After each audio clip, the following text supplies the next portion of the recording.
All doing? I hope आप लोग सब अच्छे से होंगे। जैसा कि आप लोग जानते हैं, मेरा नाम अंकिता लाल है और मैं आप लोग को पढ़ा रही हूँ एनसीईआरटी बायोलॉजी। आज हम लोग क्लास 10th में पहुँच चुके हैं, तो उसका पहला क्लास स्टार्ट करेंगे हम। और क्लास 10th मैं लिख भी देती हूँ। क्लास 10th का पहला चैप्टर जो बायोलॉजी में फॉल करता है वो है chapter number 5, which is life processes, और अगर हम हिंदी में कहें तो जैव प्रक्रम। इनको मैं दोनों लैंग्वेजेस में पढ़ाऊंगी। और क्योंकि आप लोगों को पता है 9th और 10th सबसे ज़्यादा इम्पॉर्टेंट है अगर हम एग्ज़ाम, कॉम्पिटिटिव एग्ज़ाम के पर्सपेक्टिव की बात करें। बट हम 6 से पढ़ते आ रहे हैं, तो हमारा इतना बेस क्रिएट हो चुका है इस चैप्टर का कि हम अब बेसिक्स जानते हैं। बट स्टिल मैं 1-2 बार बेसिक आप लोगों के लिए क्लियर कर दूंगी। बट मेरा एक ही रिक्वेस्ट होगा आपसे कि आप लोग क्लास 7th में जाएँ। क्लास 7th में न्यूट्रिशन कवर किया है मैंने, क्लास 8 में सर्कुलेशन कवर किया है मैंने, और क्लास 7 में ही रेस्पिरेशन। तो 7 और 8 के वीडियोस एक बार आप देख कर आए तो आपको ये और भी ज़्यादा इजी लगेगा। मोर और दी लेस हम अब इस चैप्टर को स्टार्ट करते हैं। तो अगर हम बात करें लाइफ प्रोसेसेस की, तो सबसे पहले होता क्या है ये life processes? What our life processes? Hindi में कहें तो जैव प्रक्रम है क्या? तो आप ये पिक्चर में देख सकते हैं जो कि मैंने आप लोगों के लिए लगाई है। लाइफ, मैंने बहुत क्लासेस में पहले आपसे बात करी है कि लाइफ क्या है। अगर मैं आपसे कहूँ डिफाइन करने लाइफ क्या है, तो लाइफ एक ऐसा प्रोसेस है या फिर एक ऐसी स्टेट है जिसमें आप कुछ चीज़ें कर सकते हो, आप खुद सस्टेन रह सकते हो, आपको किसी एक्सटर्नल सोर्स की ज़रूरत नहीं है। अगर मैं एक कुर्सी को आपसे कंपेयर करूं तो मैं कैसे कहूँगी कुर्सी is a non living thing and you are a living thing. कुर्सी वो चीज़ें नहीं कर सकती जो आप कर सकते हैं, जैसे कि nutrition, transportation, metabolism, excretion, respiration. ये सारी चीज़ें क्यों होती हैं हमारी लाइफ में या हमारी बॉडी में? वो इसीलिए होती है ताकि we can stay alive, basically life के लिए। तो यही सारी चीज़ें आज हम पढ़ने वाले, सारे लाइफ प्रोसेसेस करने वाले हैं। तो अगर कल को आपको ये सारे life processes, nutrition, transportation revise करना हो ना एक जगह, तो this is the class for you. इस क्लास से आप आकर वो सारी चीज़ें रिवाइज कर सकते हैं, ठीक है। बट अगर आपको बेसिक समझनी है तो आप वो 6 वाली प्लेलिस्ट देखेंगे एंड तब आपको बेसिक भी समझ आ जाएगी। तो हम स्टार्ट करते हैं डेफिनेशन से। जैसा कि यहाँ पे लिखा है कि अलग अलग चीज़ें जो मेंटेन करती हैं लाइफ को, जैसे कि न्यूट्रिशन, रेस्पिरेशन मैंने बात की ही, वो सारे कलेक्टिवली यानी कि साथ मिलकर कहलाते हैं लाइफ प्रोसेसेस। अगर हम जीवों की और हिंदी में अगर हम बात करें तो जब भी हम सो रहे होते हैं या फिर कुछ भी कर रहे होते हैं तो हमारी लाइफ में वो कार्य है, ठीक है। और ये सारे कार्य ही जो है वो जैव प्रक्रम कहलाते हैं, ठीक है। बैठे भी रहते हैं तो भी हमारी लाइफ, हमारा जो बॉडी है ना वो कुछ ना कुछ कर रहा होता है, आइडल नहीं होता।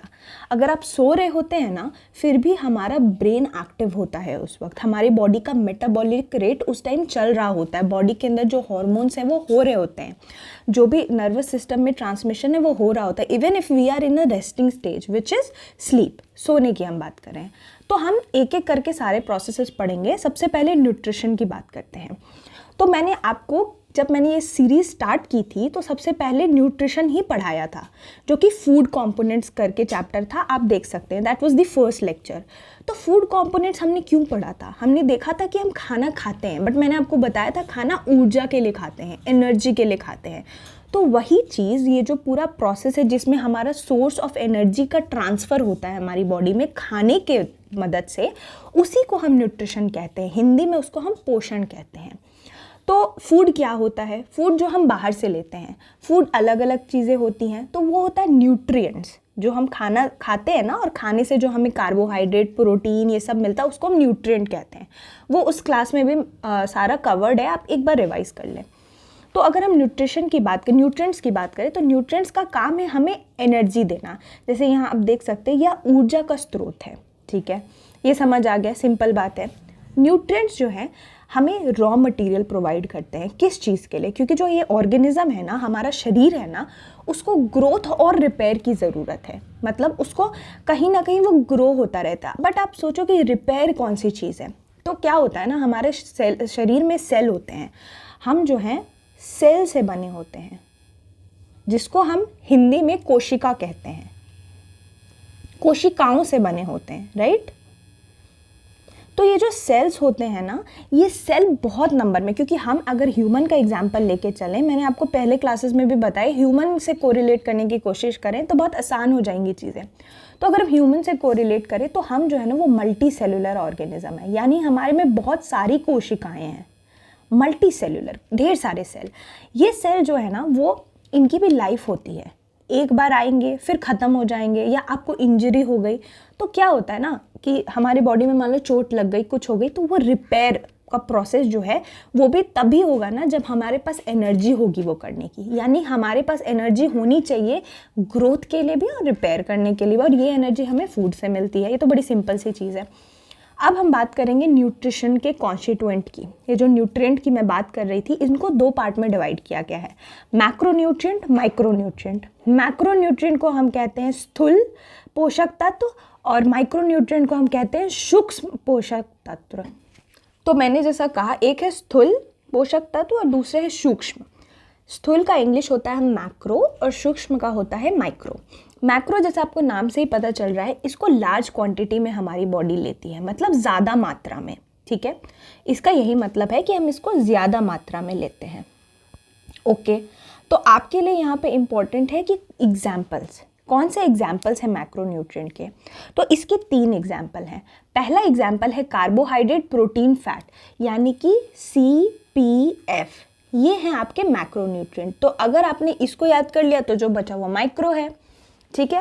और बड़ी सिंपल सी बात है, रटने की भी ज़रूरत नहीं है। हमारे बॉडी में अगर हम अपना एक थाली लें, अगर मैं आपको एक आपकी थाली बताऊं, इंडियन थाली बताऊं, आप खाना खा रहे हो, मान लो आप नॉर्थ इंडियन हो, चाहे आप साउथ इंडियन ही क्यों ना हो, अगर आपने एक थाली ली है खाने की, तो उस थाली के अंदर क्या चीज़ सबसे ज़्यादा मात्रा में दिखती है?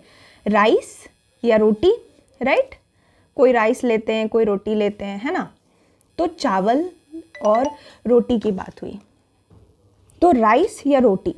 दूसरी चीज़ हम क्या लेते हैं? दाल लेते हैं, ठीक है। वही अगर साउथ इंडिया में जाओ तो सांभर वगैरह लेते हैं, है ना।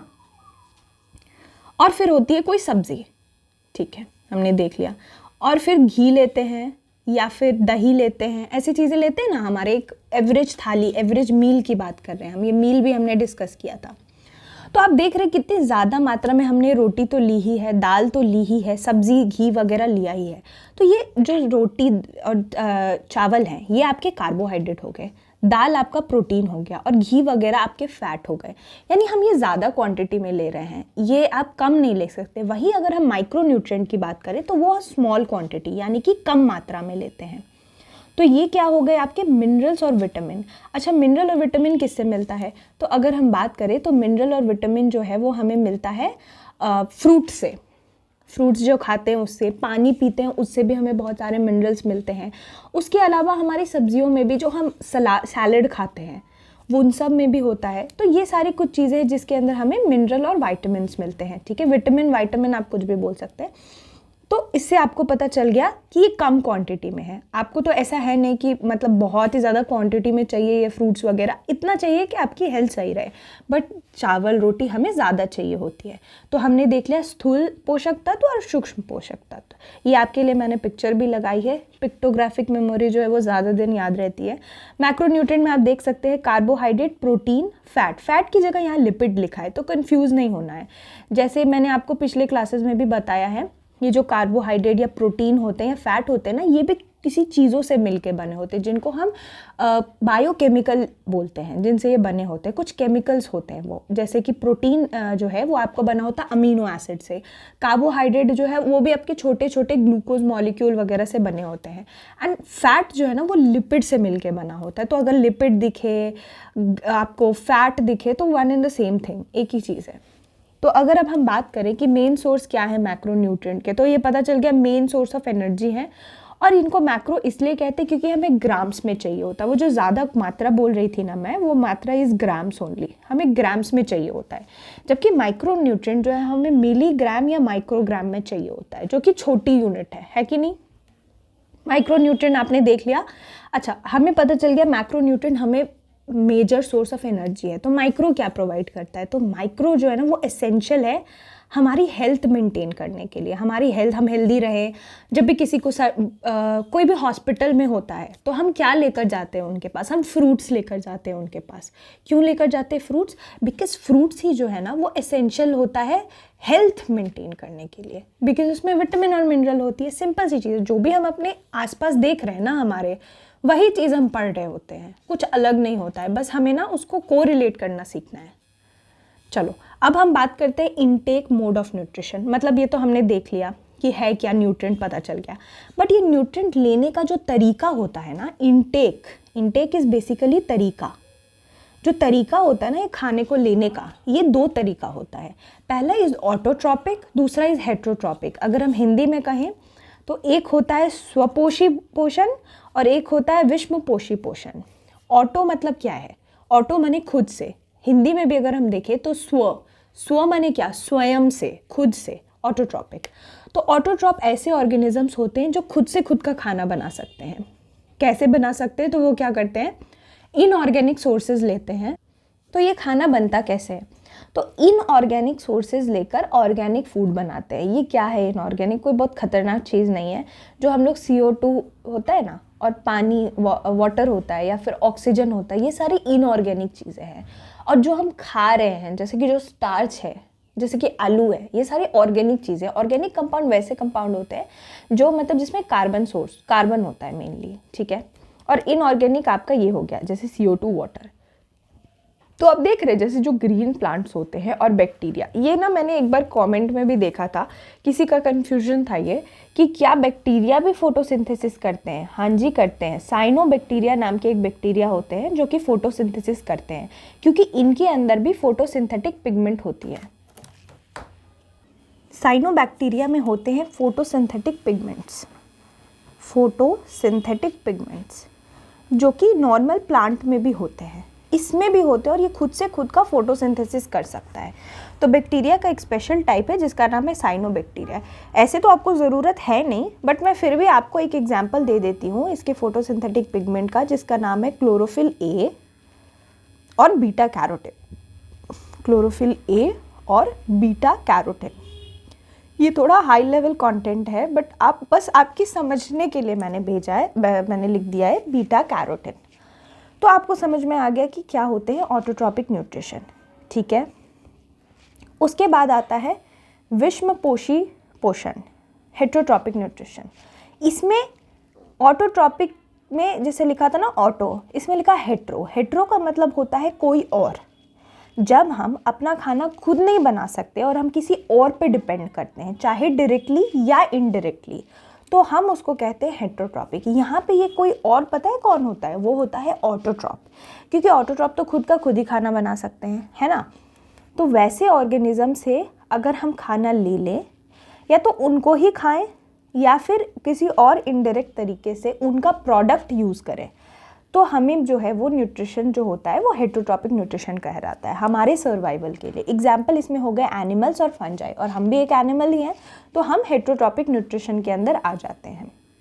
हेट्रोट्रॉप्स जो होते हैं ना, वो क्या करते हैं, वो कॉम्प्लेक्स सब्सटेंसेस जिनको सिंपल में तोड़ा जाता है, किसकी मदद से? बायो कैटलिस्ट, जिसको एंजाइम कहते हैं। ये आपके लिए काम का चीज़ है। क्या काम का चीज़ है मैं बताती हूँ। बायो कैटलिस्ट वर्ड काम का चीज़ है। देखो एग्ज़ाम में ना कई बार पूछ लेता है एंजाइम क्या है, और आपसे कई बार ये भी पूछ लेता है कैटलिस्ट्स कौन होते हैं। तो मैं आपको ये दोनों चीज़ समझाती हूँ। देखो कैटलिस्ट, अगर केमिस्ट्री पढ़ रहे होते हैं ना, या केमिस्ट्री पढ़ते हैं ना, तो उसमें हमें कैटलिस्ट पढ़ना पड़ता है किसी भी केमिकल रिएक्शन में। मान लो आपको A + B से C बनाना है, ठीक है। मान लो फॉर एग्जाम्पल A में B मिलता है और C बनता है। ये एक रिएक्शन है, केमिकल रिएक्शन। आपको इसकी स्पीड बढ़ानी है। मान लो ये चीज़ जो है वो 2 मिनट में होता है, बट मैं आपसे कहूँ कि मेरे को ये रिएक्शन तुम आधे मिनट में करके दो, तो आप क्या करोगे पता है? आप डालोगे कैटलिस्ट। जैसे ही कोई कैटलिस्ट किसी रिएक्शन में आ जाता है तो उसकी स्पीड को बढ़ा देता है। तो एंजाइम्स जो होते हैं वो बायोलॉजिकल कैटलिस्ट है, यानी हमारे बॉडी में एंजाइम्स प्रेजेंट होते हैं। और एंजाइम बने किससे होते हैं? तो प्रोटीन से बने होते हैं। ये भी एक इम्पॉर्टेंट क्वेश्चन है और बहुत एग्जाम्स में आया है कि कॉम्पोजिशन ऑफ एंजाइम क्या है। तो आप याद रखेंगे enzyme is a bio catalyst because biological है, और प्रोटीन जो है वो एक एंजाइम जो है उसका कंपोनेंट होता है। ये देखो, ये पिक्चर भी लगा दी है मैंने आप लोगों के लिए। ये देखो, ऑटोट्रॉप में आपको प्लांट दिख रहा है, ग्रीन प्लांट, किस तरह से वो लाइट की एनर्जी, ऑक्सीजन, CO2 से अपना फूड बना ले रहा है, जबकि हेटरोट्रॉप में किस तरह से आपको एनिमल्स दिख रहे हैं अलग अलग। अब थोड़ा ना हम डिटेल में ऑटोट्रॉपिक न्यूट्रिशन देखेंगे। ऑटोट्रॉपिक न्यूट्रिशन जो है, उसमें जो ऑटोट्रॉपिक ऑर्गेनिजम्स होते हैं वो करते कैसे हैं ये ऑटोट्रॉपिक न्यूट्रिशन, तो वो एनर्जी रिक्वायरमेंट कहाँ से आती है उनकी, वो होती है फोटोसिंथेसिस नाम के प्रोसेस से। फोटोसिंथेसिस, जिसको हम लोग हिंदी में कहते हैं प्रकाश संश्लेषण, ठीक है। तो प्रकाश संश्लेषण की मदद से ही जो ऊर्जा होती है, यानी कि एनर्जी रिक्वायरमेंट होती है प्लांट की, वो हम फुलफिल करते हैं, ठीक है। तो आप लोगों ने फोटोसिंथेसिस पिछले क्लासेस में भी देखा होगा, बट हम एक बार फिर से रिपीट करेंगे। देखो, रिवीजन का भी यही मोटो होता है, चीज़ें बार बार पढ़ोगे तो याद रहेगी, वैसी ही चीज़ है यहाँ पे। तो अगर हम लोग फोटोसिंथेसिस की बात करें तो फोटोसिंथेसिस एक प्रोसेस होता है जिसमें ऑटोट्रॉप्स जो हैं वो कार्बन डाइऑक्साइड, वाटर, इसको कहाँ से लेंगे, इन्वायरमेंट से ही तो लेंगे ना, इन्वायरमेंट में तो CO2 और पानी होता है, उसको लेते हैं और उसको कन्वर्ट कर देते हैं ग्लूकोज में। किसकी प्रेजेंट में, तो सनलाइट की प्रेजेंस में और क्लोरोफिल की प्रेजेंस में, ठीक है। ये प्रॉपर फोटोसिंथेसिस होता है। और फिर बनता क्या है इसमें, कार्बोहाइड्रेट, जो कि ग्लूकोज बनता है। और ये कार्बोहाइड्रेट जो है वो प्लांट फिर अपनी एनर्जी इसी से यूटिलाइज करता है, मतलब ये कार्बोहाइड्रेट बाद में ऊर्जा प्रदान करता है प्लांट को। कार्बोहाइड्रेट जो इमीडिएटली उस ऊर्जा को यूज़ नहीं करते हैं, सो प्लांट जो उसको कार्बोहाइड्रेट चाहिए, मान लो किसी एनर्जी के लिए, बट सारा तो नहीं चाहिए होगा ना। आप भी क्या अपना सारा खाना एक दिन में खा लेते हो, नहीं ना, बारी बारी से खाते हो। तो वैसे ही प्लांट को भी जो कार्बोहाइड्रेट है ना, जो इमीडिएटली एकदम से ज़रूरत नहीं है उसकी, वो उसको स्टार्च के फॉर्म में स्टोर कर लेता है। और फिर ये जो स्टार्च है वो इंटरनल एनर्जी रिजर्व की तरह काम करता है। और जैसे हम चावल किसी डब्बे में रख देते हैं तो बाद में रिजर्व की तरह काम करता है, हम बाद में उसको बना के खा सकते हैं।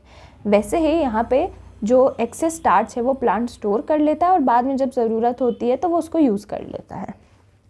सिमिलरली जो एक्सेस एनर्जी हमारी बॉडी में, ह्यूमन के बॉडी में होती है, उसको हम ग्लाइकोजन में स्टोर करते हैं। ये बहुत इंपॉर्टेंट चीज़ है, इसको मैं स्टार मार्क कर लेती हूँ कि प्लांट अपनी रिजर्व एनर्जी किसके फॉर्म में यूज़ करता है और एनिमल किस में। तो एनिमल मतलब ह्यूमंस, ठीक है। तो हम जो हैं वो हम इसको स्टोर कर लेते हैं ग्लाइकोजन के फॉर्म में, और प्लांट जो है उसको स्टोर कर लेते हैं स्टार्च के फॉर्म में। तो ये याद रखना है आपको, ये इम्पॉर्टेंट है। अब हम देखो, अगर हम बात करें एक इवेंट्स की जो फोटोसिंथेसिस के दौरान होती है, यानी प्रकाश संश्लेषण के दौरान जो इवेंट होती हैं, अब हम उसको देखेंगे। हिंदी इंग्लिश दोनों में मैंने आप लोगों के लिए मेंशन किया। होता क्या है, जो एनर्जी होती है, लाइट की एनर्जी, लाइट क्या, सनलाइट, सनलाइट को हम एब्जॉर्ब करते हैं, हम यानी कि प्लांट्स, सनलाइट को प्लांट्स एब्जॉर्ब करते हैं। और किसकी मदद से एब्जॉर्ब करते हैं, तो क्लोरोफिल नाम की पिगमेंट की मदद से एब्जॉर्ब करते हैं, ठीक है। इतना समझ गए आप लोग। उसके बाद ये जो लाइट एनर्जी है वो केमिकल एनर्जी में कन्वर्ट हो जाती है, ठीक।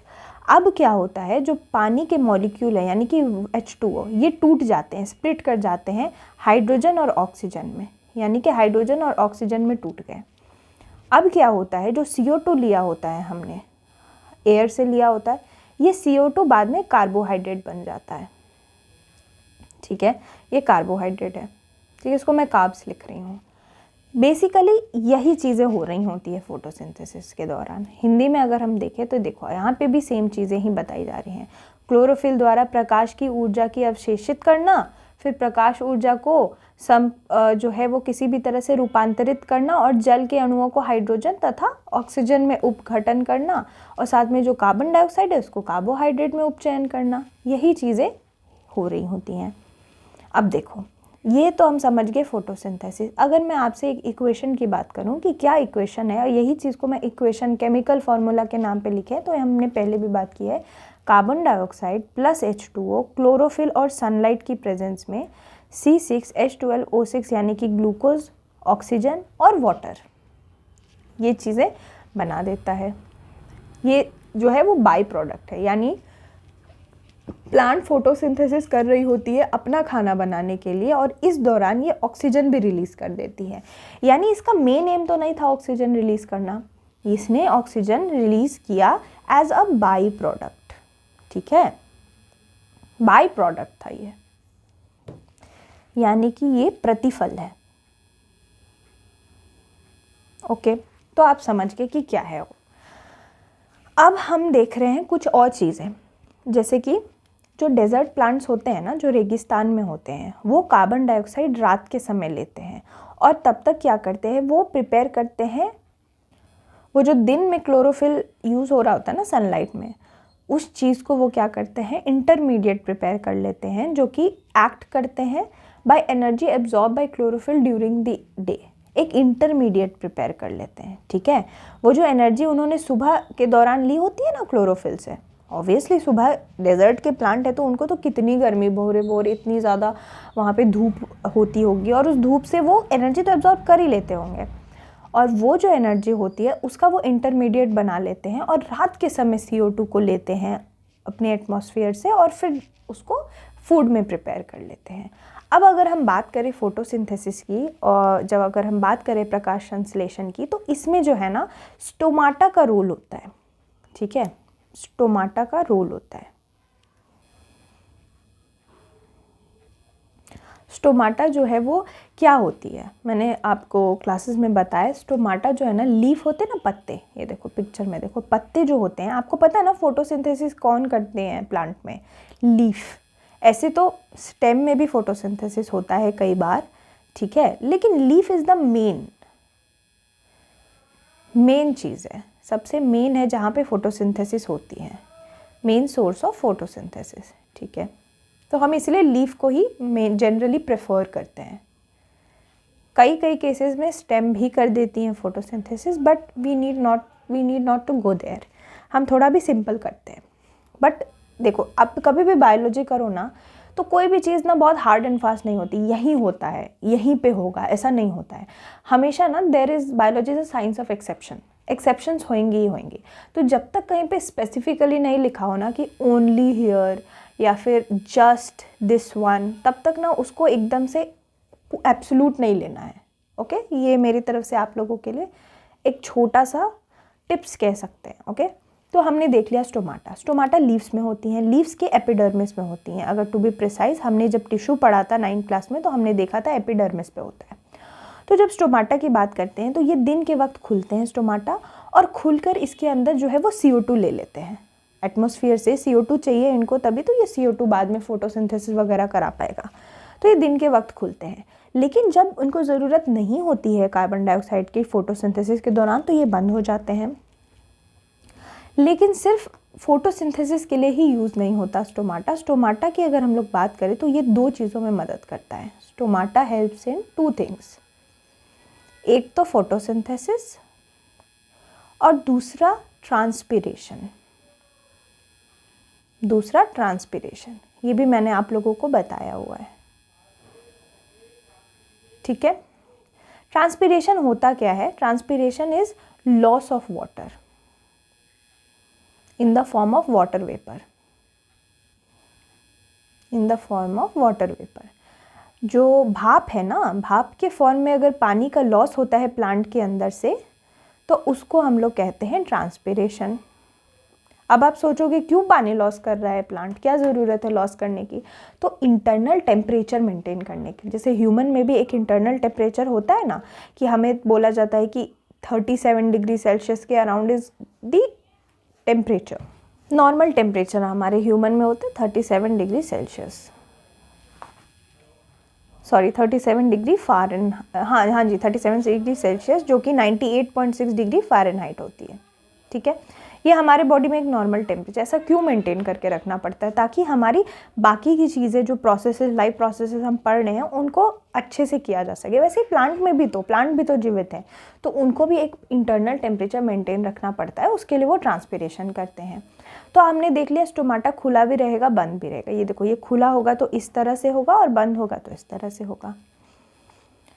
अब हम एक चीज़ और कर लेते हैं जो मेंशन तो नहीं है, बट मैंने पिछले क्लासेस में आपको बताई थी।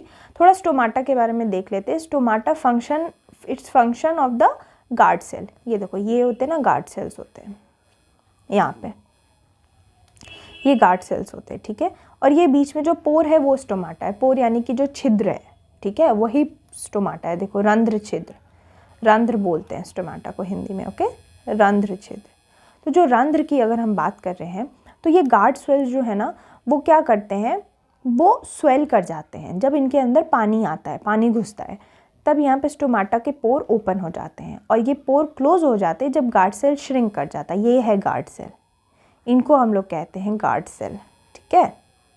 यही बंद और खोलने में मदद कर रहे हैं। आप देख रहे हो किस तरह से ऐसे हैं तो खुले हुए हैं और काफ़ी दूर है और काफ़ी पास है तो बंद है, ये वाली चीज़ हो रही है। तो ये गार्ड सेल की मदद से हो रहा है। और ये गार्ड सेल क्यों कर रहा है, तो वाटर के फ्लो, वाटर का फ्लो इसके अंदर जैसा होगा। तो ये इंपॉर्टेंट क्वेश्चन बन सकता है कि कैसे गार्ड सेल खुलता और बंद होता है। तो जब स्वेल कर जाता है यानी जब उसमें पानी घुसता है तो वो ओपन हो जाएगा और वो क्लोज हो जाएगा जब गार्ड सेल श्रिंक कर जाएंगी। तो क्या होता है ना, जब जो डेजर्ट वाले प्लांट होते हैं वो वाटर लॉस अवॉइड करने के वजह से अपने इस स्टोमाटा को बंद रखते हैं, ठीक है, जब फोटोसिंथेसिस नहीं हो रही होती है। मोस्टली केसेस में प्लांट उसको बंद ही रखते हैं, बट जो डेजर्ट के प्लांट होते हैं ना वो थोड़े ज़्यादा इसको लेकर सीरियस होते हैं। उनके लिए ज़्यादा बड़ी चीज़ है क्योंकि उनको बहुत ज़्यादा वाटर लॉस होता है, क्योंकि ज़्यादा टेम्परेचर है तो ज़्यादा वाटर लॉस होगा, तो वो बंद ही रखते हैं। अब हम लोग हेटरोट्रॉपिक न्यूट्रिशन देखते हैं। हेटरोट्रॉपिक न्यूट्रिशन की बात करें तो ये मोड ऑफ न्यूट्रिशन है जिसमें ऑर्गेनिज्म जो है वो हमें पता चले गया दूसरे पे डिपेंडेंट होता है। तो ये किस तरह से खाना लेते हैं, तो इसमें हमें ना ऑर्गेनिजम्स देखने हैं, कुछ एग्जाम्पल हम लोग देखेंगे। इनकी स्ट्रैटेजी होती है खाना लेने की, अलग अलग स्ट्रैटेजी होती है। जैसे फॉर एग्जांपल हम ह्यूमंस हैं ना, हम क्या करते हैं, हम खाना लेते हैं, हमारी बॉडी उसको अपने बॉडी के अंदर तोड़ देती है और तोड़कर उससे जो भी एनर्जी की ज़रूरत होती है वो ले लेती है। जबकि कोई ऑर्गेनिज्म जैसे कि फंजाई, ब्रेड मोल्ड, मशरूम हो गए, ईस्ट हो गए, ये क्या करते हैं, इनके शरीर के बाहर ही वो खाने को तोड़ देते हैं। हम तो शरीर के अंदर तोड़ रहे हैं ना, ये शरीर के बाहर ही तोड़ देते हैं और ये बाहर तोड़कर फिर अपनी बॉडी में अंदर ले लेते हैं। तो देख रहे हो कि हेट्रोट्रॉप के अंदर भी कितना डिफरेंस है। हमारी लाइफ ऐसी ही है, बहुत ही डिफरेंसेस हैं इसमें। तो ये आपने देख लिया, ह्यूमन क्या है, ब्रेक डाउन करता है अंदर और ये ब्रेक डाउन करते हैं बाहर। इसमें हमें दो ऑर्गेनिज्म के बारे में थोड़ा डिटेल में पढ़ना है, बट हम देख लेते हैं। कुछ ऑर्गेनिज्म्स जो हैं वो न्यूट्रिशन ले लेते हैं प्लांट और एनिमल से बिना उनको मारे, विदाउट किलिंग देम। इसको कहते हैं पैरासाइटिक स्ट्रैटेजी। चलो मैं आपको एग्जांपल देती हूँ। जैसे हम ह्यूमन हैं, हमें मीट खाना है फॉर एग्जांपल, तो हम मीट कैसे खाएंगे, हम उसको ऑब्वियसली इसको किल करके ही खाएंगे, या हमें प्लांट भी लेना है तो हम प्लांट को जब हम बाहर लेकर आते तो ऑब्वियसली उसकी भी तो डेथ हो रही है ना, हम उसको रूट से बाहर निकाल के ला रहे हैं। अगर हम उसके फ्रूट्स ना खाएं तो, रूट अगर खाएं तो रूट इज़ बेसिकली उसकी डेथ हो रही है। बट कुछ एनिमल जो होते हैं वो किल नहीं करते, उनको कहते हैं पैरासाइट्स। वो क्या करते हैं ना, किसी भी चीज़ ऑर्गेनिज्म दूसरे ऑर्गेनिज्म के ऊपर आ जाते हैं, उनसे न्यूट्रिएंट चुरा लेते हैं उनकी बॉडी के, पर उनको मारते नहीं हैं, ठीक है। वो उनके अंदर घुस जाते हैं। पैरासाइट ऐसे बोलते हैं ना, को बहुत बड़ा पैरासाइट है तू आया तूने सब ले लिया। तो हम ऐसा इसीलिए बोलते हैं बिकॉज पैरासाइट का नेचर ही ऐसा होता है, वो आपसे चुरा के ले जाएंगे आपकी न्यूट्रिशन, आपको कुछ नहीं देंगे बदले में, बट आपसे बहुत कुछ ले जाएंगे। तो उसमें हमें कुछ एग्जाम्पल्स याद रखने हैं। क्यूस्क्यूटा जिसको अमरबेल बोलते हैं, टिक्स, ठीक है, जिनको किलनी बोलते हैं, लाइस जैसे कि जो बालों में जू होती है, वो बालों की जू क्या करती है, बालों में आ जाती है, बट हम मरते तो नहीं है ना। सबसे अच्छा एग्जाम्पल पैरासाइट का तो मेरे हिसाब से जूए ही हैं। वो अगर बालों में आ जाती हैं तो पीपल डोंट डाई, ठीक है, बट क्या होता है, न्यूट्रिशन ले लेती हैं वो हमारी बॉडी से ब्लड के फॉर्म में, ठीक है। उसके अलावा लीचेस, आपने सुना होगा, लीच नाम का एक कीड़ा होता है जो अब खून जो है ना बॉडी से सक कर लेता है। तो ये सारे जो है ये कुछ जीव हैं जो कि पैरासाइट है। अब हम कुछ ऑर्गेनिज्म में अलग अलग न्यूट्रिएंट स्ट्रैटेजीज देखेंगे। सबसे पहले हम लोग सिंगल सेल ऑर्गेनिज्म में अमीबा की बात करते हैं, ठीक है। ये आपके एनसीईआरटी में भी मेंशन्ड है। देखो हम अभी एनसीईआरटी में अमीबा में पहुंच गए हैं। यहाँ अमीबा, ठीक है। तो हमने अमीबा को देख लिया, हमने फोटोसिंथेसिस देख ली है। देखो ये आपको लीफ दिख रही है, लीफ के अंदर, लीफ इज़ वेरी इंपॉर्टेंट क्योंकि लीफ के अंदर आपको बहुत सारी चीज़ें दिखने को मिलती हैं। लीफ ही है जहाँ पे फोटोसिंथेसिस हो रहा होता है, क्लोरोप्लास्ट होती है। क्लोरोप्लास्ट जो मैंने क्लोरोफिल की बात की ना, वो क्लोरोप्लास्ट नाम के ऑर्गेनेली में ही प्रेजेंट होता है। ये हमने देख लिया। तो अब हम चलो स्टार्ट करते हैं अमीबा की बात करते हैं। तो अगर हम लोग अमीबा की बात करें तो अमीबा जो होते हैं वो सिंगल सेल ऑर्गेनिज्म होते हैं, ठीक है। तो ये क्या करते हैं, इनको अगर खाना लेना है तो ये क्या करेंगे, इनमें एक ही सेल ही है, ठीक है, उसी को खाना खाना है। तो एक सेल भाई कितना कितना करेगा, तो वो क्या करते हैं, अपनी बॉडी, ऐसी सी बॉडी होती है इरेगुलर सी, उसमें क्या करते हैं, एक फिंगर लाइक एक्सटेंशन, ये देखो उंगली नुमा स्ट्रक्चर दिख रहा है, किस तरह से अपनी बॉडी में से एक उंगली की तरह एक्सटेंशन निकाल दी इन लोगों ने, और यहाँ पे मान लो वो खाना है। अब क्या करेगा, ये फिर वापस से जाएगा और ये उंगली इस खाने को घेर लेगी, अपने अंदर ले लेगी, एंड देन अल्टीमेटली ये खाना जो है जो बाहर की तरफ था उसको इन्होंने अंदर ले लिया और फिर ये उसको खा लेंगे। तो ये फिंगर लाइक एक्सटेंशन जो कि उंगली जैसी अस्थति प्रवर्ध है, ये मदद करती है भोजन ग्रहण करने में। ओके, ठीक है। और फिर बाद में ये जो है वो फूड वैक्यूल, अब क्या होता है, ये अंदर चला गया खाना, जाने के बाद अंदर फूड वैक्यूल जैसा कुछ स्ट्रक्चर होता है ऐसा, उसके अंदर ये खाना चला जाता है। और ये जो फूड वैक्यूल होता है जिसको खाद्य रिक्तका कहते हैं, उसके अंदर जो एक कॉम्प्लेक्स खाना है वो टूट जाता है सिंपल फॉर्म में और फिर वो उसको अपनी बॉडी के अंदर ले लेते हैं। हम भी खाना जब खाते हैं तो हमें इतना डाइजेस्ट क्यों करना पड़ता है, क्योंकि खाना कॉम्प्लेक्स फॉर्म में होता है। एनर्जी हमें अगर लेनी है तो हमको उसको सिंपल करना पड़ेगा, तभी हम उससे ऊर्जा यानी कि एनर्जी ले सकते हैं। यही काम ये अमीबा भी कर रहा है, बट क्योंकि ये सिंगल सेल है, इसके पास ये हमारी तरह हाथ नहीं है, पेट नहीं है, तो ये क्या करता है, अपने ही शरीर में एक फिंगर लाइक प्रोजेक्शन बना देता है। उसी तरह से अब आप बोलोगे हम तो एक्सक्रीट भी करते हैं, जो हमें नहीं खाना है हम उसको बाहर निकाल देते हैं। तो वैसे ही अमीबा में भी जो अनडाइजेस्टेड मटेरियल होता है वे अपनी बॉडी से बाहर निकाल देता है, बाहर फेंक देते हैं।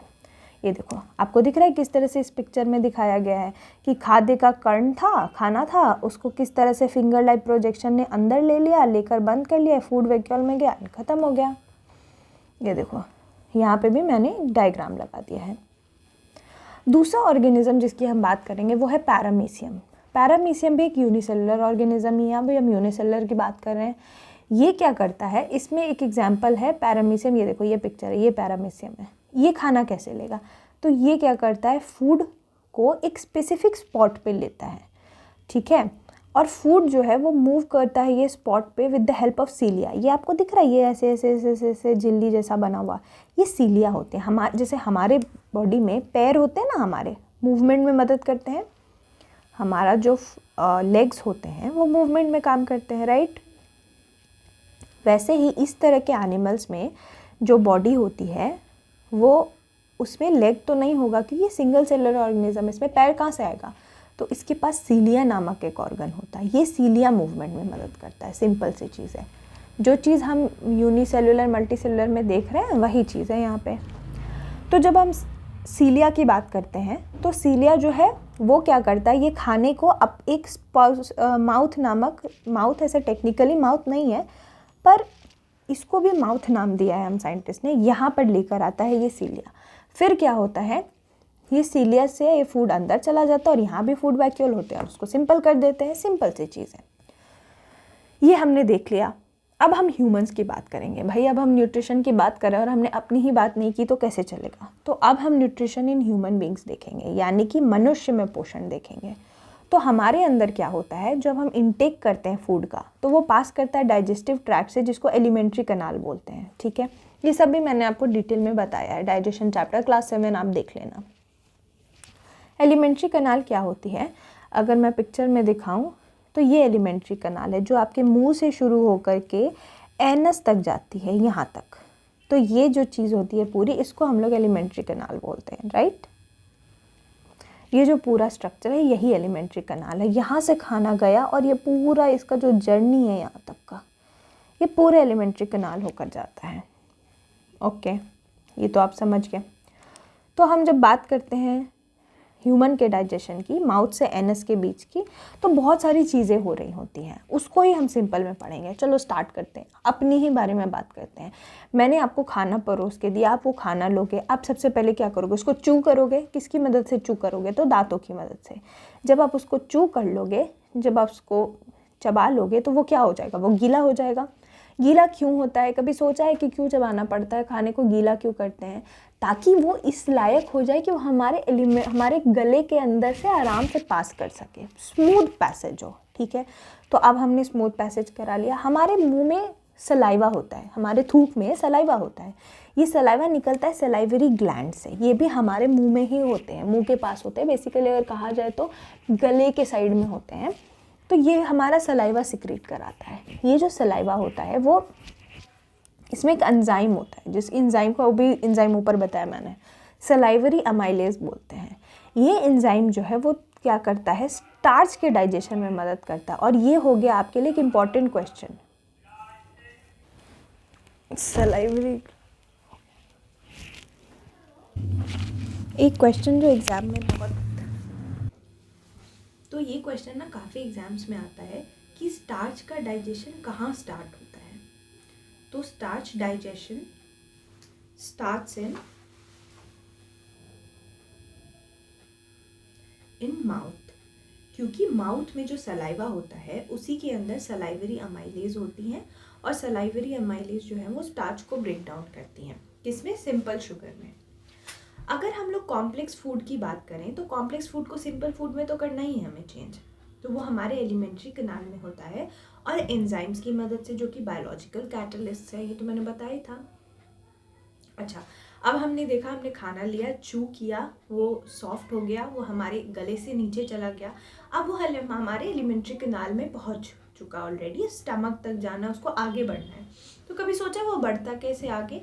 तो हमारा कनाल जो है वो रिदमिकली कॉन्ट्रैक्ट करता है, यानी उसमें रिदमिकली यानी समय के साथ रिदम के, एक रिदम है, ठीक है, वो कॉन्ट्रैक्ट करता रहता है, सिकुड़ता रहता है। उससे क्या होता है, खाना नीचे जाता रहता है और फिर हमारा खाना जो है वो फूड पाइप होते होते हमारे स्टमक में घुस जाता है।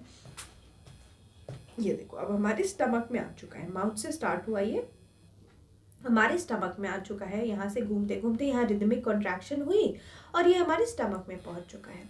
अभी स्टमक में क्या होगा, स्टमक में ये खाना एंटर करेगा और स्टमक में होते हैं कुछ एसिड, ठीक है, एक कुछ नहीं, एक एसिड होता है जो कि बहुत ही स्ट्रॉन्ग एसिड होता है, जिसको हम लोग बोलते हैं hydrochloric acid, HCl। Hydrochloric acid HCl जो है हमारे पेट में होता है, और हमारे पेट में गैस्ट्रिक ग्लैंड्स होती हैं जो हमारे स्टमक के वॉल पे होता है। यहाँ से निकलता है HCl, ठीक है, और कुछ प्रोटीन डाइजेस्टिंग एंजाइम्स। आपको पता है एंजाइम जो है बायोलॉजिकल कैटलिस्ट है, तो आपको याद रखना है पेप्सिन का नाम, ठीक है, पेप्सिन। पेप्सिन क्या है कि एंजाइम है। और म्यूकस, म्यूकस क्या है ना कि हमारा, मान लो हमारा जो पेट है उसके अंदर HCl जैसा स्ट्रॉन्ग एसिड है, तो आपको नहीं लगता इतना स्ट्रॉन्ग एसिड जिसको अगर आप बाहर निकालो, अगर मैं पीएच के टर्म्स में बात करूँ तो HCl का पीएच काफ़ी कम होता है। आप लोगों को पीएच स्केल के बारे में पता है ना, जो 7 से कम होता है वो एसिड होता है, जो 7 से ज़्यादा होता है वो बेस होता है, और जो जितना कम होता है उतना स्ट्रॉन्ग एसिड होता है। तो HCl का पीएच होता है 2.9 से अराउंड 3 तक। तो आप सोच सकते हो कि ये कितना स्ट्रॉन्ग एसिड है। अगर ये इतना स्ट्रॉन्ग एसिड है हमारे पेट में, तो हमारे पेट को क्यों नहीं जलाता? ये सवाल तो आपके दिमाग में आना ही चाहिए। वो इसीलिए नहीं जलाता क्योंकि हमारे स्टमक में जो हमारी डाइजेस्टिव वॉल होती है उसमें म्यूकस प्रेजेंट होता है, ठीक है। ये म्यूकस प्रोटेक्ट करके रखता है हमें HCl से, और साथ में एंजाइम पेप्सिन होती है। म्यूकस की इनर लाइनिंग, म्यूकस जो है वो प्रोटेक्ट करता है इनर लाइनिंग को एसिड के लिए, ये तो मैंने आपको बता दिया। अब क्या होगा, ये जो फूड है वो पेट से बाहर आके स्मॉल इंटेस्टाइन में जाएगा, ठीक है। अब पिक्चर में देखें तो ये पेट से जाकर कहाँ जा रहा है, स्मॉल इंटेस्टाइन, ये है स्मॉल इंटेस्टाइन। ये देखो, स्मॉल इंटेस्टाइन के बारे में एक बड़ा वो है, मिसकंसेप्शन है लोगों के दिमाग में कि स्मॉल इंटेस्टाइन यानी छोटा वाला, लार्ज इंटेस्टाइन यानी बड़ा वाला। लेकिन अगर हम लोग साइज के बेसिस पे देखें ना, या लेंथ के बेसिस पे देखें, तो स्मॉल इंटेस्टाइन का लेंथ कम होता है, जबकि जो लार्ज इंटेस्टाइन है उसका लेंथ ज़्यादा होता है। ये लेंथ ज़्यादा होती है।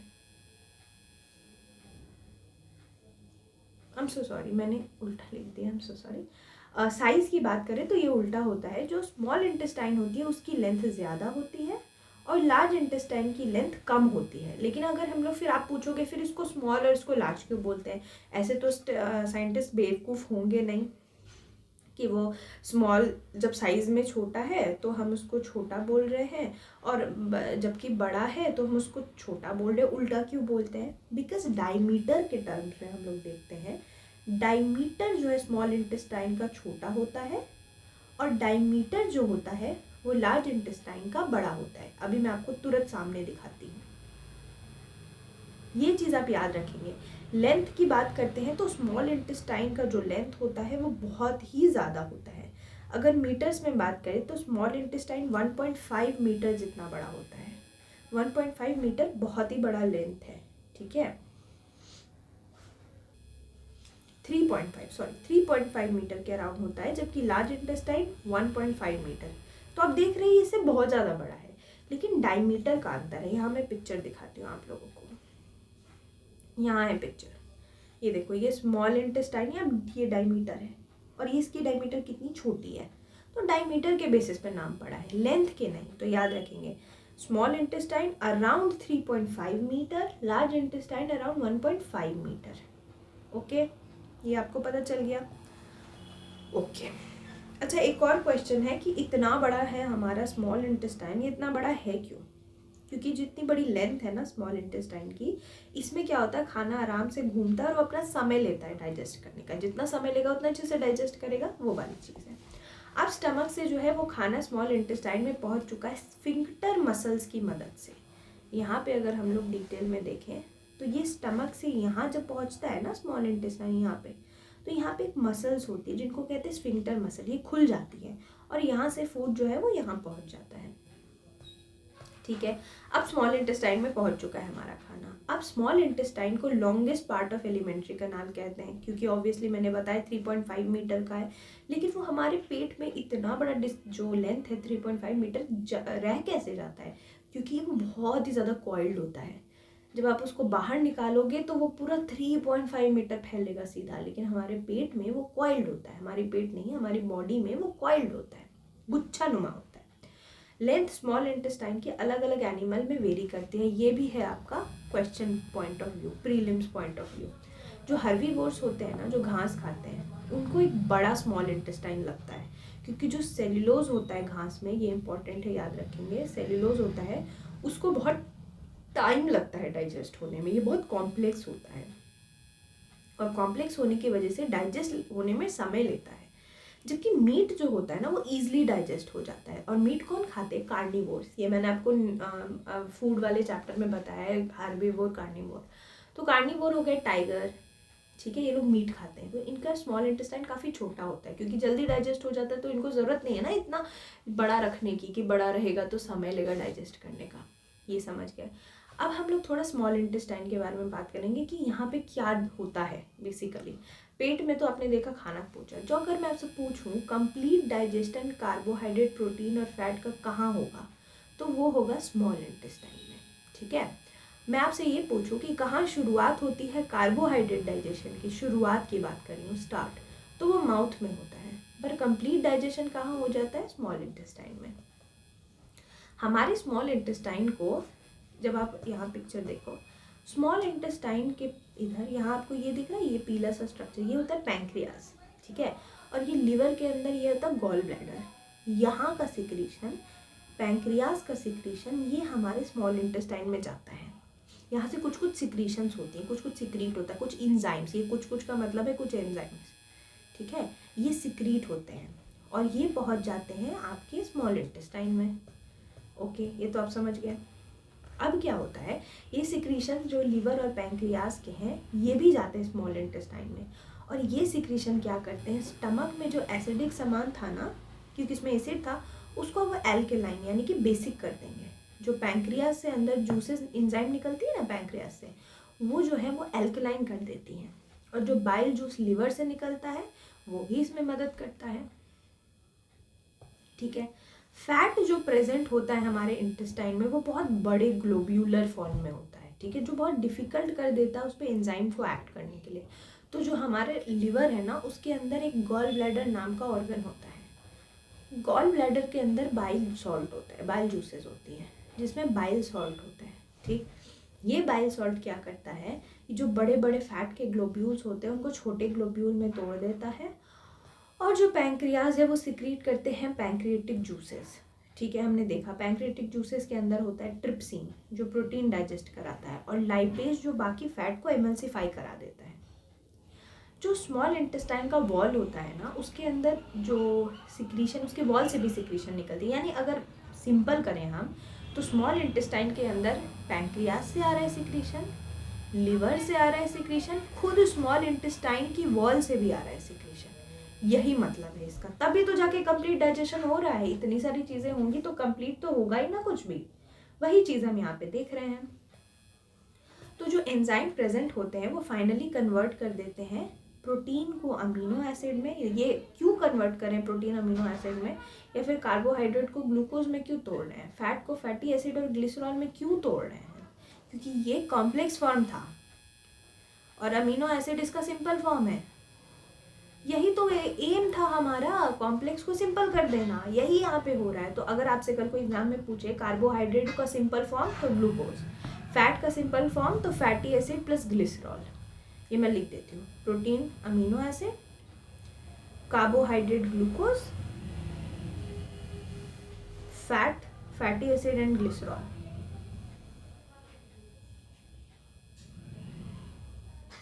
Fatty acid plus glycerol. Digested food जो है वो वॉल ऑफ इंटेस्टाइन ले लेती है, और जो इनर लाइनिंग होती है स्मॉल इंटेस्टाइन के, उसमें होता है विलाई। ठीक है, हाँ ये बड़ा इंपॉर्टेंट चीज़ है, ये भी एक बहुत important question point of view है। विलाई पूछ लेते हैं कि विलाई होता क्या है, विलाई होता कहाँ है और विलाई करता क्या है। ये बहुत इंपॉर्टेंट सवाल है। होता क्या है, होता कहाँ है और करता क्या है।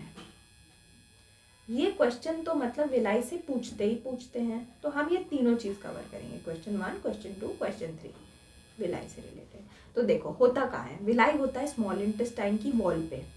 ठीक है, wall of small intestine. Wall मतलब क्या, आप समझ रहे हो? वॉल कंफ्यूज नहीं होना। अगर ये स्मॉल इंटेस्टाइन है, वॉल होती क्या, दीवार क्या होती है, दीवार ढकती है ना हमारे घर को, वैसे ही ये अगर स्मॉल इंटेस्टाइन है तो ये दोनों उसकी वॉल हो गई, ये और ये।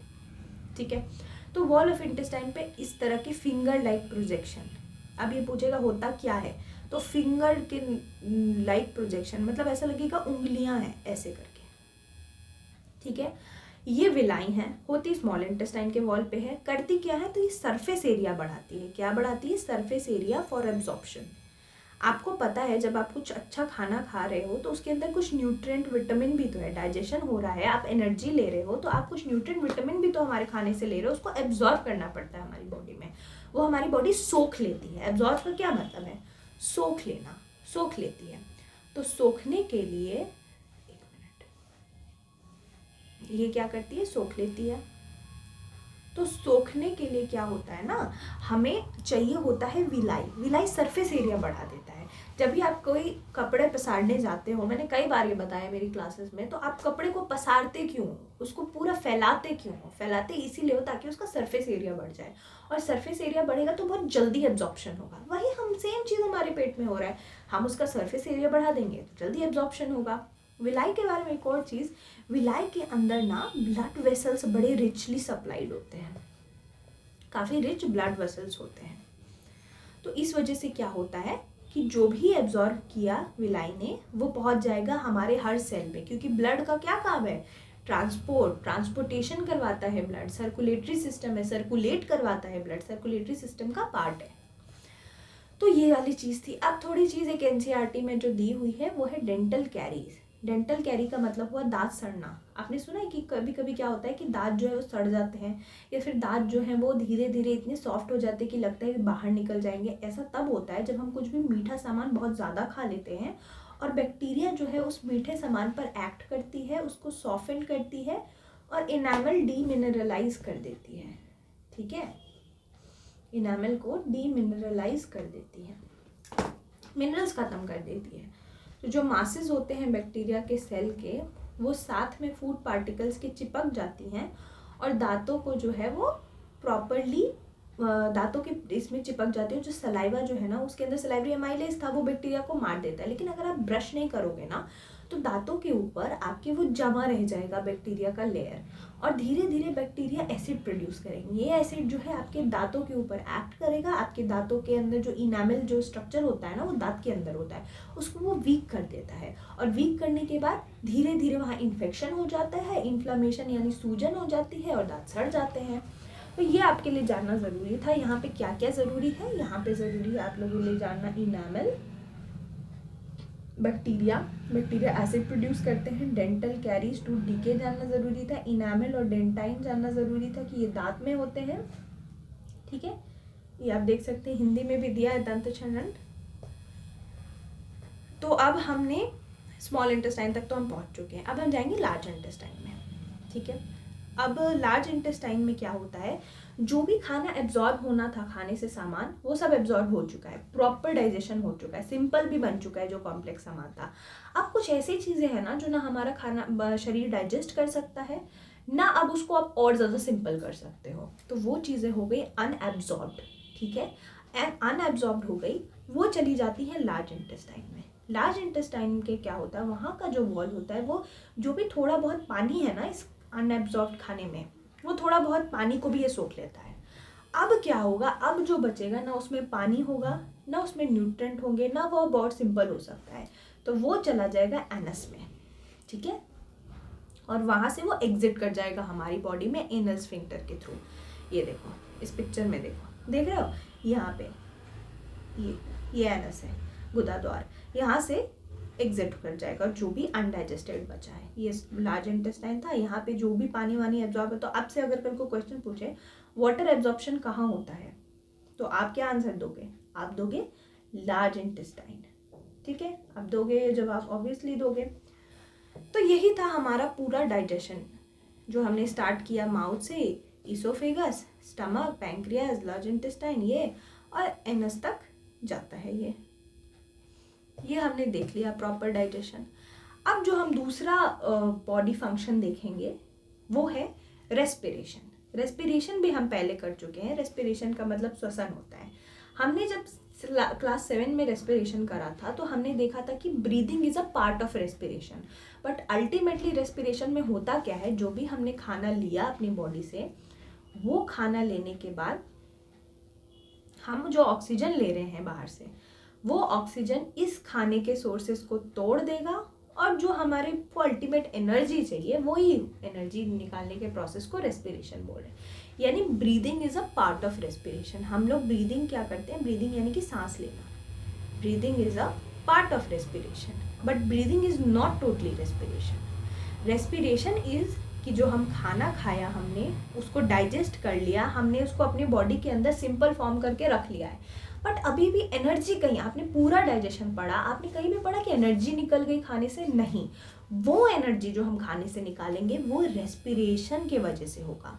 और रेस्पिरेशन में ब्रीदिंग इसीलिए पार्ट है क्योंकि ब्रीदिंग बाहर से ऑक्सीजन ला देगा हमारी बॉडी में, ये ऑक्सीजन इस खाने के ऊपर एक्ट करेगा, जो भी हमने फूड लिया उस पर एक्ट करेगा और ये फूड बाद में तोड़ के इससे एनर्जी प्रोवाइड करा देगा।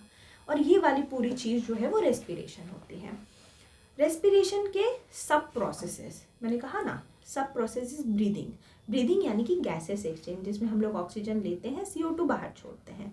सेलुलर रेस्पिरेशन, सेलुलर रेस्पिरेशन क्या है, जब सिंपल फूड ब्रेक डाउन हो जाए एनर्जी रिलीज करने के लिए सेल के अंदर ही, मतलब एक सेल है उसके अंदर आपने खाना डाला, वो खाना टूट गया, एनर्जी रिलीज हो गई एक सेल के अंदर, वो हो गया सेलुलर रेस्पिरेशन।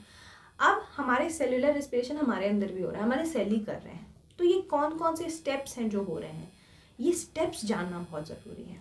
ये देखो ये है आपका प्रॉपर रेस्पिरेशन। यहाँ कहीं भी आपको दिख रहा है कि सिर्फ सांस लेने की बात की जा रही है, नहीं, ये जो हमने खाना लिया है, खाना इज़ द ग्लूकोज, इसको देख रहे हो किस तरह से हम एनर्जी में तोड़ रहे हैं, यही तो काम था, यही तो करना है, एनर्जी में तोड़ना है। This is respiration. Okay guys, ये रेस्पिरेशन, देखो ग्लूकोज लिया, अल्टीमेटली ऊर्जा ऊर्जा ऊर्जा ऊर्जा ली हमने। तो जब हम रेस्पिरेशन की बात करते हैं तो अब हम देख रहे थे स्टेप्स, कौन कौन से स्टेप्स होते हैं। देखो सबसे पहले ग्लूकोज जो है वो टूटता है पायरूवेट में। अब यहाँ से ऐसी चीज़ है ना जो बोरिंग होगी, मैं पहले बता देती हूँ, थोड़ी सी बोरिंग होगी। आपको याद तो करना पड़ेगा ये, but that does not mean कि बहुत बोरिंग होगी, ठीक है। I will make it less boring for you. आप लोग इसको 2-3 बार क्वेश्चन करोगे, एकदम आराम से दिमाग में आ जाएगा। अब देखो क्या हुआ, खाना तो ले लिया, ग्लूकोज हमने खाना खा लिया, डाइजेस्ट वाइजेस्ट सब हो गया। अब ये ग्लूकोज क्या करेगा, सेल के अंदर हो रहा है। आपको पता है ना, एक सेल के अंदर न्यूक्लियस होता है और बाहर साइटोप्लाज्म होता है, ठीक। साइटोप्लाज्म में क्या होता है, सारे सेल ऑर्गेनेलीज होते हैं, जैसे कि क्या, माइटोकॉन्ड्रिया, क्लोरोप्लास्ट अगर प्लांट है तो, नहीं तो गोल्जी बॉडी, ये सारी चीज़ें अपने सेल में पड़ी है ना, ये सारी चीज़ें साइटोप्लाज्म में होती है। अब ये ग्लूकोज हमारे साइटोप्लाज्म में पहुंच जाएगा। वहाँ पे ग्लूकोज 6 कार्बन मॉलिक्यूल था। अगर मैंने ग्लूकोज का फॉर्मूला लिखा था ऊपर C6H12O6, कार्बन कितना है, 6 है, यानी कि 6 कार्बन मॉलिक्यूल का होता है ये ग्लूकोज। जब ये साइटोप्लाज्म में जाता है तो ये 3 कार्बन मॉलिक्यूल बन जाता है, जिसको बोलते हैं पाइरूवेट। और मैं आपको बता दूं, जो रेस्पिरेशन होता है ना, 2 तरह का होता है। एक होता है एरोबिक, ब्रॉडली डिवाइड करते हैं, दूसरा होता है एनारोबिक। एरोबिक का मतलब एयर के प्रेजेंस में, ठीक है। एनारोबिक का मतलब एयर के एब्सेंस में, राइट। अभी एयर का मतलब है ऑक्सीजन, ऑक्सीजन के प्रेजेंस में, ऑक्सीजन के एब्सेंस में। लेकिन एरोबिक एनारोबिक होने से पहले एक चीज़ कॉमन है जो हर ऑर्गेनिज्म में होगी, भले वो एरोबिकली रिस्पायर कर रहा हो या एनारोबिकली रिस्पायर कर रहा हो, वो है पाइरूवेट का बनना। यानी पाइरूवेट बनेगा ही बनेगा, पाइरूवेट बनना ही बनना है। उसके बाद अगर एब्सेंस ऑफ ऑक्सीजन है जैसे ईस्ट नाम के ऑर्गेनिज्म में, तो आगे अलग चीज़ें हो जाएंगी। अगर प्रेजेंस ऑफ ऑक्सीजन है जैसे हमारे माइटोकॉन्ड्रिया के प्रेजेंस में, तो अलग चीज़ हो जाएगी। बट ये पाइरूवेट बनेगा ही बनेगा। कहाँ बनेगा, साइटोप्लाज्म में बनेगा। कितने कार्बन कंपाउंड है, 3 कार्बन कंपाउंड है। तो ये तो हम समझ गए, ओके। अच्छा, हिंदी मीडियम के लिए हिंदी की बात करें तो एरोबिक को हम लोग बोलते हैं वायवीय, वायवीय। और अगर एनारोबिक को कहे तो हम इसको कहते हैं अवायवीय, ठीक है। सिंपल सी बात है, वायु है या नहीं है, ओके। तो हमने समझ लिया ये चीज़। अब हम लोग देखते हैं पायरुविक एसिड का क्या फेट है। ये पायरुविक एसिड तो बनेगा ही बनेगा। अब ये पायरुविक एसिड जो है वो माइटोकॉन्ड्रिया में जाएगा, जो एरोबिक ऑर्गेनिजम्स है। माइटोकॉन्ड्रिया एक ऑर्गेनेली होती है सेल की, जिसको हम लोग बोलते हैं powerhouse of the cell. कभी सोचा है powerhouse of the cell क्यों बोलते हैं? पावर हाउस का मतलब क्या है, पावर यानी कि एनर्जी दे रहा है, ठीक है। तो पावर हाउस है, यानी कि यहाँ पे एटीपी बनती है। एटीपी एनर्जी का ही फॉर्म है, जो हम अल्टीमेटली एनर्जी यूज़ करते हैं ना अपनी बॉडी में, वो एटीपी के फॉर्म में यूज़ करते हैं, ठीक। तो जैसे बल्ब है ना, बल्ब में वॉट होती है, पावर होता है वॉट के फॉर्म में। तो हमारी बॉडी में भी आप मान लीजिए, हमारे बॉडी में जो पावर एनर्जी से आती है वो एटीपी के फॉर्म में आती है। तो जो एटीपी है वो बनता है माइटोकॉन्ड्रिया में, ठीक है। तो जो ये माइटोकॉन्ड्रिया है, इसको हम लोग powerhouse of the cell बोल रहे हैं। तो ये जो पायरुविक एसिड था, अब ये माइटोकॉन्ड्रिया में जाएगा। वहाँ पे क्या होगा देखिए, माइटोकॉन्ड्रिया में जाते ही ये ग्लूकोज पायरुवेट 3 कार्बन था, ये CO2 बन जाएगा, वाटर बन जाएगा और एनर्जी। अल्टीमेटली तो हमें एनर्जी ही चाहिए थी ना। तो देख रहे हो किस तरह से CO2 से फूड बनाया था ना प्लांट में, यानी कि फोटोसिंथेसिस। ये देख रहे हो फोटोसिंथेसिस का उल्टा है। फोटोसिंथेसिस में हमने CO2 और वाटर लेकर ग्लूकोज बना लिया, यहाँ पे ग्लूकोज को तोड़ के वापस से CO2 बना लिया। लेकिन यहाँ हमें चाहिए, मिल गया एनर्जी, और यही एनर्जी हमारे बाकी के बॉडी फंक्शंस में मदद करेगा, है ना। यही सेम सिंपल सी चीज़ है और कुछ नहीं है। तो ये हमने फेट ऑफ पायरुविक एसिड देख लिया, पहला माइटोकॉन्ड्रिया में यानी एरोबिक रेस्पिरेशन में। ये तो मैं आपको बता ही चुकी हूँ क्या एरोबिक एनारोबिक में, ज़्यादा उसको परेशान नहीं करूँगी। थोड़ा अब हम लोग एनारोबिक में देखते हैं क्या होता है। एनारोबिक में मतलब यानी अब यहाँ पे ऑक्सीजन नहीं है। अब यहाँ क्या होगा, ये pyruvic acid ethanol, carbon dioxide और एनर्जी में बदल जाएगा। यहाँ पानी नहीं बन रहा, यहाँ इथेनॉल बन रहा है। Ethanol is an alcohol. Ethanol एक अल्कोहल है और ये अल्कोहल और CO2 अल्टीमेटली एनर्जी देता है। इथेनॉल जो है वो आपका एनारोबिक में बनता है, ये आपको याद रखना पड़ेगा, okay. Anaerobic respiration, absence of oxygen, pyruvic acid convert हो गया इथाइल अल्कोहल। लेकिन एक और बात बता दूं, ये जो एनारोबिक है ना, ये 2 तरीके से कन्वर्ट होता है। 2 केसेस हैं इसमें भी। पहला तो या तो अल्कोहल बना देगा, दूसरा लैक्टिक एसिड बना देगा। पर अब बोलोगे ये वाला कैसे, किस में लैक्टिक एसिड बनाएगा, किस में अल्कोहल बनाएगा? तो जो हमारी मसल्स होती है ना, जब हम दौड़ते हैं तो हमें ऑक्सीजन चाहिए रनिंग के लिए, बट एक टाइम के बाद हमारा शरीर उतना ऑक्सीजन नहीं ले पाता, तो वो थक जाता है। जब ऑक्सीजन ख़त्म हो जाता है हमारी बॉडी में, तो हमारे मसल्स को फिर भी दौड़ते रहने की आगे की एनर्जी तो चाहिए ना। तब वो क्या करता है, ऑक्सीजन के एब्सेंस में जो है वो काम करना स्टार्ट कर देता है। जब ऑक्सीजन के एब्सेंस में स्टार्ट कर देता है दौड़ना, तब बनने लगता है हमारी बॉडी में लैक्टिक एसिड। बनना तो चाहिए था CO2, वाटर एनर्जी, लेकिन अब ऑक्सीजन नहीं है तो लैक्टिक एसिड बनने लगता है। एनर्जी फिर भी रहती है क्योंकि हम आगे दौड़ रहे हैं, एनर्जी से ही तो दौड़ रहे हैं। ये लैक्टिक एसिड हमारे शरीर में कर देता है क्रैम्प्स, अकड़ जाता है पैरों में। देखा है बहुत दौड़ने के बाद पैरों में अजीब सा लगता है, नहीं दौड़ पाएंगे क्योंकि पैर अकड़ गए हैं, क्रैम्प्स हो गई हैं, दर्द होने लगता है। Just because of lactic acid ये क्रैम्प्स होती हैं। तो यानी एब्सेंस ऑफ ऑक्सीजन में इथेनॉल भी बन सकता है, लैक्टिक एसिड भी, लेकिन लैक्टिक एसिड मसल्स में बनता है। और इथेनॉल बनता है जो ऐसे ऑर्गेनिजम्स में जो स्पेसिफिकली एनारोबिकली ही रिस्पायर करते हैं। यही है पूरा रेस्पिरेशन, कोई रॉकेट साइंस नहीं है, बिल्कुल सिंपल सी चीज़ है। यानी कि अगर ये वाली चीज़ आप समझ गए तो आपको आगे कुछ पढ़ने की ज़रूरत नहीं है। तो आपका काम होगा इसको समझना और इसको ही 2-3 बार ही रीड कर लेना, इसी में सारे आंसर्स हैं आपके। मैं बात कर रही थी ATP की। माइटोकॉन्ड्रिया में ATP बनता है। ATP का फुल फॉर्म जानना ज़रूरी है, एडिनोसिन ट्राइफॉस्फेट, ठीक है। ATP को हम लोग एनर्जी करेंसी भी बोलते हैं, ठीक है। जब हम रेस्पिरेशन कर रहे हैं तो हम अल्टीमेटली ATP ही बना रहे होते हैं। जब हमारे ATP रिलीज करता है अराउंड 30 किलोजूल पर मॉलिक्यूल एनर्जी, ठीक है, ये भी जानना ज़रूरी है। हमारे सेल के जो प्रोसेस हैं, जैसे प्रोटीन बनाना, हमारे ब्रेन में जो नर्वस सिस्टम होता है, हमारे नर्व्स जो सिग्नल इधर उधर कर रहे होते हैं, इन सब को चाहिए होता है एनर्जी, और यही एनर्जी ATP दिलाता है। तो सोच रहे हैं ATP कितना ज़रूरी है। तो आप लोगों को यहाँ पे ये चीज़ याद रखनी है, आपको ये भी याद रखना है कि ATP जो है वो बनता है ADP plus inorganic phosphate. Inorganic phosphate को IP नहीं PI लिखते हैं। ये चीज़ भी आप थोड़ा याद रखेंगे। कभी कभी हायर केसेस में, बायोलॉजी में तो नहीं, केमिस्ट्री में ये क्वेश्चन दिख सकता है। तो आपको तो पता है सब इंटरकनेक्टेड होता है, तो सब साइंस ही ना, तो आप इससे बायोलॉजी से केमिस्ट्री के क्वेश्चन सॉल्व कर सकते हैं। तो इस तरह से हमने रेस्पिरेशन देखा, सिंपली होता क्या है। ह्यूमंस में रेस्पिरेशन की बात करें तो ह्यूमंस में वही चीज़ हो रही होती है, बट हमारा जो गैसियस एक्सचेंज है ना, जिसको हम ब्रीदिंग बोलते हैं, वो ही इतना एक्सटेंसिव है कि हमें अल्टीमेटली ऑक्सीजन चाहिए। ऑक्सीजन माइटोकॉन्ड्रिया में हमारी बॉडी में भी जाकर CO2 वगैरह बनाता है, लेकिन ये जो ऑक्सीजन ही पहुंचता है वहाँ तक माइटोकॉन्ड्रिया में, ये प्रोसेस ही बहुत ही क्लिष्ट है, कॉम्प्लेक्स है। इसमें क्या होता है, हमारे बॉडी में, मैंने आपको रेस्पिरेशन पढ़ाया है, हम अपने नाक के थ्रू, नॉस्ट्रिल्स के थ्रू एयर लेते हैं। ये एयर पहुंच जाता है हमारे लंग्स में। लंग्स जो है वो अल्टीमेटली डिवाइडेड होता है, लंग्स जो है वो नीचे जाकर अल्टीमेटली बलून नुमा स्ट्रक्चर एल्वियोलाई में बदल जाता है। ये एल्वियोलाई जो है वहाँ पे होती है एक्सचेंज। जो ऑक्सीजन हमने बाहर से लिया है वो हमारे सेल्स में चला जाता है, और सेल के अंदर जो कार्बन डाइऑक्साइड जमा हुआ है वो वापस से हमारे लंग्स में चला जाता है बाहर जाने के लिए। होता क्या है जब ब्रीदिंग होती है, ब्रीदिंग में यही होता है ना कि एटमॉस्फेयर से जो ऑक्सीजन है वो बॉडी में चला जाता है, और बॉडी से जो CO2 है वो बाहर एटमॉस्फेयर में चला जाता है। यही तो चीज़ है, यही सिंपली हो रहा है, यही तो पूरा का पूरा रूट कॉज है।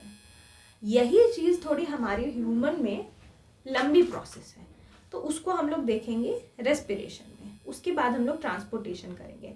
तो क्योंकि ये क्लास 10 है और क्लास 10 में बहुत ही डिटेल में सारी चीज़ें एक ही चैप्टर में दे दी गई हैं, तो हम इसको 2 पार्ट में लेकर आएंगे। क्लास 9 से हम इसको 2 पार्ट में ला रहे हैं। ऑल्दो आई ट्राइड कि ये थोड़ा छोटा हो, बट क्योंकि ये काफ़ी बड़ा है तो मैं आज सिर्फ रेस्पिरेशन तक ही कराऊंगी आप लोगों को, और आगे मैं आप लोगों को सर्कुलेटरी सिस्टम और एक्सक्रीटरी सिस्टम कराऊंगी, और नर्वस सिस्टम भी थोड़ा सा करा दूंगी।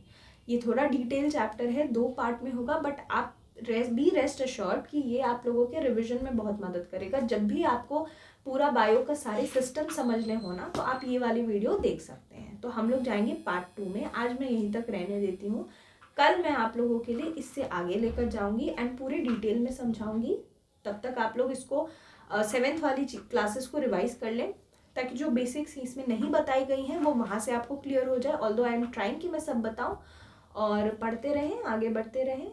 चलिए मिलती हूँ आपसे दूसरे क्लास में।